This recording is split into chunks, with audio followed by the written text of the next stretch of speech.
श्री हरिवंश महाराज जी। गुरुदेव भगवान, जब भी हम भजन करते हैं तो ना चाहते हुए भी स्वार्थ भाव आ ही जाता है। क्या करें जिससे केवल श्री जी की प्रसन्नता के लिए ही भजन हो, स्वार्थ की पूर्ति के लिए भजन ना हो? नहीं, श्री जी से स्वार्थ की पूर्ति हो तो कोई निषेध नहीं। हम किससे चाहेंगे? हमें जो आवश्यकता है हम किससे चाहेंगे? आवश्यकता की पूर्ति होनी ही चाहिए। हमारे अंदर कामना भी है तो हम किससे चाहेंगे? हम किसी और से न मांगे। भगवान ने 4 प्रकार के भक्त बताए। आर्त, संकट निवृत्ति के लिए, अर्थार्थी, रुपया पैसा प्राप्ति के लिए, जिज्ञासु, भगवान को जानने के लिए, और ज्ञानी, जो भगवान को जान चुका है। ये 4 प्रकार के भक्त बताए। तो यदि हम कुछ चाह भी करते हैं तो कोई बात नहीं है। नाम जप करते हुए जो चाह कर रहे हैं उसमें हम ये प्रार्थना जरूर करते रहें कि उचित हो तो पूर्ति कर देना प्रभु, यदि उचित ना हो तो हम चाह करें भी तो आप पूर्ति मत करना। यदि आपसे छुड़ा दे कोई चाह तो ऐसी पूर्ति मत करना। जिसमें आपके चरणों में प्रीति हो ऐसी चाह पूर्ति कर देना। हम तो चाह करते ही रहेंगे, आप देख लो। प्रभु से ऐसी प्रार्थना करते रहना। विनय कुमार शर्मा जी। राधे राधे महाराज जी। महाराज जी, जाने अनजाने जीव हत्या जो हो जाती है उससे जो पाप बनता है उसकी मुक्ति का उपाय? नहीं, जाने और अनजाने में 2 बातें अलग अलग हो गई ना। जाने में होने पर उसका पाप है और अनजाने में होने पर उसको स्वप्न में भुगा दिया जाता है। स्वप्न में चाकू मारी, स्वप्न में थप्पड़ चले, स्वप्न में ऊंचाई से गिर पड़े, स्वप्न में हम कष्ट भोग रहे। वो ऐसे जैसे हम जा रहे हमें पता नहीं चला, कोई जीव पैर से मर गया, कोई ऐसा अनजाने में हो गया। जाने और अनजाने 2 शब्द है ना। तो अनजाने वाला तो स्वप्न में भुगता दिया जाता है और जाने वाला जागृत में भोगना पड़ता है। कि हमने अगर किसी को कष्ट दिया तो हमारा हाथ टूट गया, वो स्वप्न नहीं होगा, वो जागृत में टूटेगा, हमें कष्ट मिलेगा। तो जाने में जो है वो जागृत में होगा, अनजाने में है वो स्वप्न में भोगने हो। कितने स्वप्न भयावह आते हैं, लोग चीख पड़ते हैं, चिल्ला पड़ते हैं, नहीं स्वप्न में चिल्ला पड़ते, तो वो भोग उसमें मिल जाते हैं। पर जो जानबूझ करके पाप किया जाता है वो फिर जागृत अवस्था में भोगना पड़ता है। राधे राधे महाराज जी। महाराज जी, आपके चरणों में कोटि कोटि प्रणाम। महाराज जी, आप कह रहे हैं कि बचपन में माता पिता का दुलार नहीं मिला, फिर पति का सहारा नहीं मिला, उनसे प्रेम नहीं मिला, अब बच्चों पे जो अपेक्षित प्रेम की चाहना थी वो भी नहीं मिली। महाराज जी, मैं प्रेम चाहती हूँ प्रभु से। अभी महाराज जी, अभी सबसे दिल भर चुका है और अभी इसको वो प्रेम पाने के लिए क्या चाहिए? नाम जप करो। नाम जप से भगवान, प्रेम मूल यह नाम है, प्रेमी रसिक जपत यह नाम, प्रेम मगन निज बन विश्राम, श्री हरिवंश जहार है। प्रेम की जड़ क्या है? नाम। प्रेम मूल, मूल माने जड़, प्रेम मूल यह नाम। जितना नाम जप करोगे उतना भगवान से प्रेम होता जाएगा, संसार से वैराग्य होता जाएगा, स्वरूप का ज्ञान होता जाएगा। नाम जप करो, खूब अधिक से अधिक नाम जप करो। और यहाँ बड़ी कृपा है आपके ऊपर जो आपको प्रेम नहीं मिला। प्रेम मिलता तो मोह में फंस जाती। ये तो बड़ी कृपा हुई कि सब जगह से ठोकर लगी तो भगवान की तरफ चल पड़े, भगवान का मार्ग। नहीं तो संसार में जब हमको कोई प्यार करता है तो भगवान को भूल जाते हैं और वो हमारे जीवन को बर्बाद कर देता है। और जब कोई ठोकर लगाता है तो सही दरबार हमें मिलता है भगवान का और हम उनसे सही प्रेम करने लगते हैं। ये तो बड़ी कृपा हुई कि कोई हमें प्यार ना करे, भगवान हमें प्यार करे। गोहित जी पानीपत से। राधा वल्लभ श्री हरिवंश महाराज जी। महाराज जी, मेरा प्रश्न ये है कि हम ये कैसे पता कर सकते हैं कि हमारे परिवार में कोई भगवत प्राप्त हो चुका है, जैसे दादा परदादा?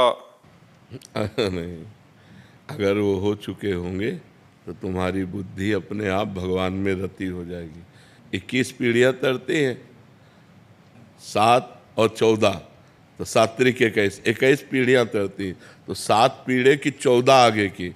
तो अगर बाबा दादा भगवत प्राप्त हुए हैं तो तुम्हारी बुद्धि सीधे भगवान में लगेगी, भगवान की सिवा हटेगी ही नहीं। तो गुरुदेव, जैसे मतलब अगर हम मतलब माया में अगर हो रखे हैं तो बचाएंगे ना, मायापति भगवान है ना। ये तो भगवान की तरफ से है ना, ये तो सरकारी है ना। 21 पीढ़ियाँ भगवान को प्राप्त होंगी, ये सरकारी लाभ है। तो वही सरकार की माया है, भगवान की तो माया है।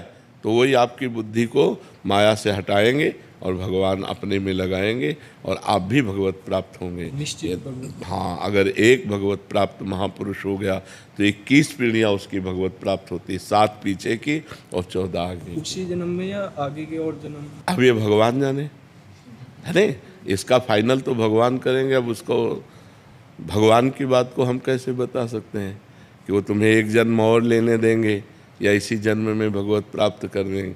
ये तो उनकी करुणा कृपा से हो सकता है।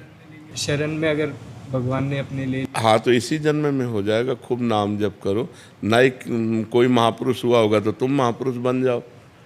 हमारा जन्म दूसरे के आश्रय से थोड़ी हुआ है, हमारा जन्म स्वयं भजन करके भगवत प्राप्ति के लिए हुआ है। हम स्वयं ऐसे आचरण करें, हम स्वयं ऐसा भजन करें कि हमारी 21 पीढ़ियाँ तर जाएं। हम उनके सहारे क्यों रहें कि उनसे हमारी 21 पीढ़ियों में हम तरें? हम खुद ऐसा भजन करें कि हमारे पीछे और आगे के महापुरुषों का कल्याण हो जाए। खूब नाम जप करो, डट के नाम जप करो, सब कुछ कर सकते हो। मनुष्य जीवन मिला है, सब कुछ कर सकते हो। खूब नाम जप करो। आशीष शर्मा जी दिल्ली से। राधे राधे राधे महाराज जी। महाराज जी, मन विचलित सा रहता है, जल्दबाजी में असंतोष की स्थिति रहती है, हमेशा व्यस्त रहते हैं, जिससे जीवन में दुख और नहीं, हम कह रहे हैं कब तक जल्दबाजी करेंगे? आखिरकार मृत्यु भी तो आ रही है। अब उसका तो पता नहीं है ना कि कल हो जाए या पर। ये जल्दबाजी कब तक रखोगे? कभी तो विश्राम कीजिए, कभी तो धैर्य कीजिए, कभी तो अपने अंतिम परिणाम की तरफ झांक कर देखिए कि आप जब यहाँ से जाएंगे तो आप क्या लेके जाएंगे। वो चीज़ तो कमा रहे हैं कि नहीं कमा रहे हैं जो लेके जाना है। इस देश की कोई भी चीज़ नहीं जाने वाली, शरीर सहित सब कुछ यहीं छूट जाएगा। उसके लिए जल्दबाजी है और मृत्यु आ रही है, वो तुम्हारी एक एक सेकंड गिन रही है। जिस समय आखिरी सेकंड होगा, वो चाहे जवान हो, चाहे बूढ़े हो, चाहे बालक हो, चाहे गर्भ में हो, चाहे गर्भ के बाहर हो, वो मार देगी। अब जब यहाँ से हम जाएंगे तो हमारे पास क्या है? यदि नाम जप किया है तो हमारे पास है, या पाप कर्म किया है, पुण्य कर्म किया है, वो हमारे पास है। तो ज़्यादा क्या हमने किया है, ये मरने के पहले गणित लगा लो। अगर पाप किए हैं तो उस गठरी में आग लगाओ, नाम जप करके, तीर्थयाटन करके, दूसरों को सुख पहुंचा करके। जल्दबाजी ज़्यादा ठीक नहीं है। कब तक करते रहोगे? पूरा जीवन हो गया। कभी विश्राम भी तो सोचिए, कब विश्राम मिलेगा? ये हो जाए, फिर ये हो जाए, फिर ये हो जाए, फिर ये हो, ये क्रम बना ही रहेगा। आज तक किसी का ऐसा नहीं हुआ कि अब मैं ये करना है, ये करना है, ये करना है, यही भ्रम बना रहता है। लेकिन मुझे भगवत प्राप्ति करनी है, मुझे भगवान से मिलना है, मुझे अब इस जन्म में ऐसा भजन करना है कि अगला जन्म ना हो। इसके विषय में कौन सोचता है? अगर यही सब करते रहे, शरीर छूट गया तो फिर पता नहीं कौन सी योनि प्राप्त हो। सुअर, कुत्ता, गधा, ऊँट, कितनी योनियाँ हैं। फिर हम जल्दबाजी में कुछ नहीं कर पाएंगे। तो हमें विवेक चाहिए, हम नाम जप करें, भगवान का चिंतन करते हुए कार्य करें और बहुत धैर्यपूर्वक कार्य करें। जल्दबाजी में कभी भी हमारा शरीर छूट सकता है, हमारे हाथ क्या लगेगा। इसलिए सावधान रहिए। पवित्र भोजन, पवित्र विचार, पवित्र आचरण और नाम जप, तो आपका जीवन अच्छा रहेगा। फिर मन शांत रहेगा, फिर प्रसन्न रहेगा। कितनी जल्दबाजी, क्या क्या, एक कार्य हो तो एक कार्य, एक पूरा करोगे 5 खड़े हो जाएंगे काम, 5 पूरा करोगे 50 व्यवस्थाएं लग जाएंगी। ये माया है, ये कभी चैन से किसी को नहीं रहने देती। वही चैन से रह पाया जो भगवान का आश्रय ले लिया और भगवान का भजन किया। नहीं, सब परेशान है, सब परेशान है, सबकी खोपड़ी परेशान है। जो भजन नहीं करते सब परेशान है। आप देख लीजिए, कोई एक व्यक्ति बताए मैं संतुष्ट हूँ अपने जीवन से, मैं संतोष को प्राप्त हो रहा हूँ, वो वही कह सकता है जो भगवान से जुड़ा हुआ है, अन्यथा नहीं।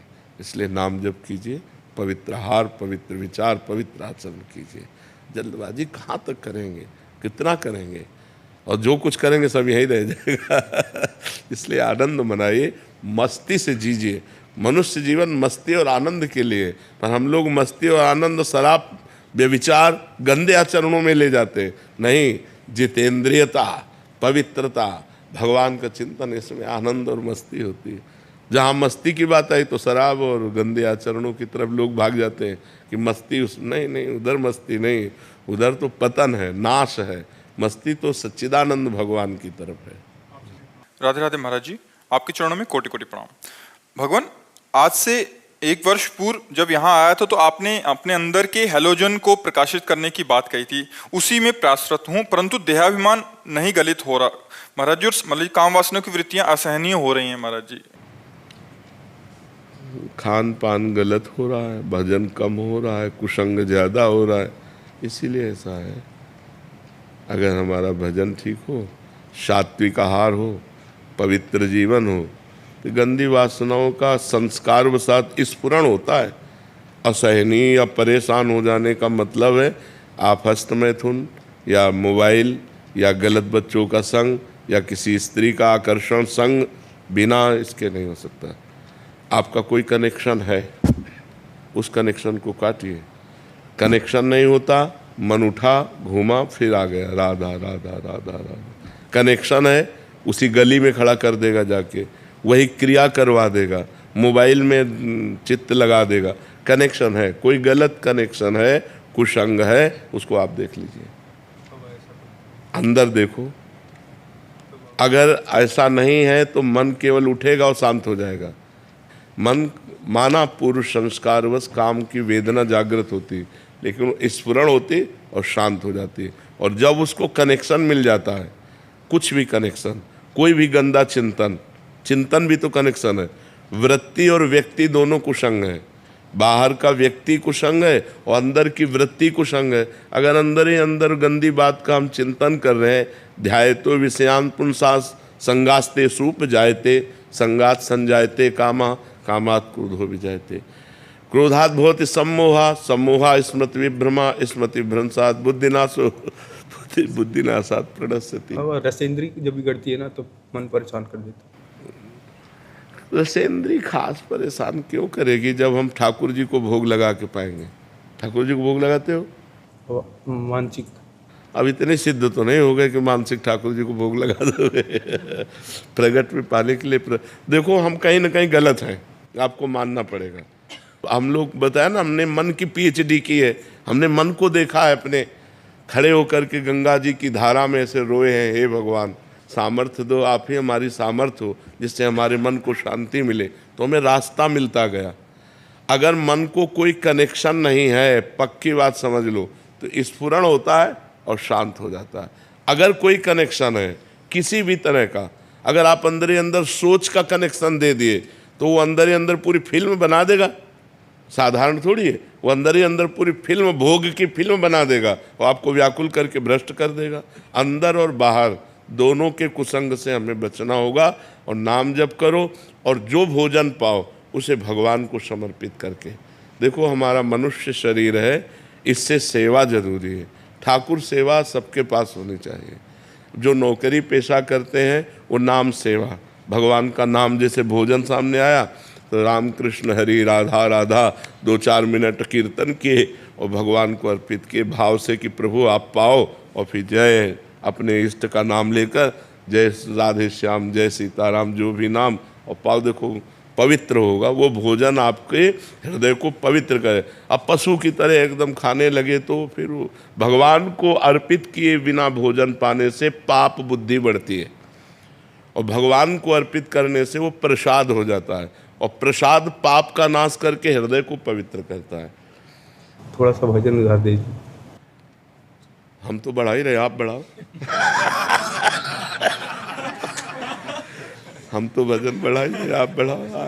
आए आप और बढ़ाइए। देखो, हम जैसे गरीब आदमी को धन प्राप्ति का उपाय पता चल जाए तो ओवर टाइम भी काम करता है कि यार 12 घंटे में इतने रुपए मिलते हैं, 8 घंटे में इतने मिलते हैं, 18 में इतने वो कोशिश करेगा थक जाऊं पर 18 घंटे करूं।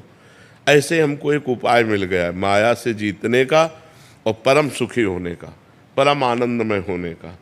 जो चाहोगे वो प्राप्त हो जाएगा। नाम, बस बेईमानी मत करो, नाम जपना शुरू।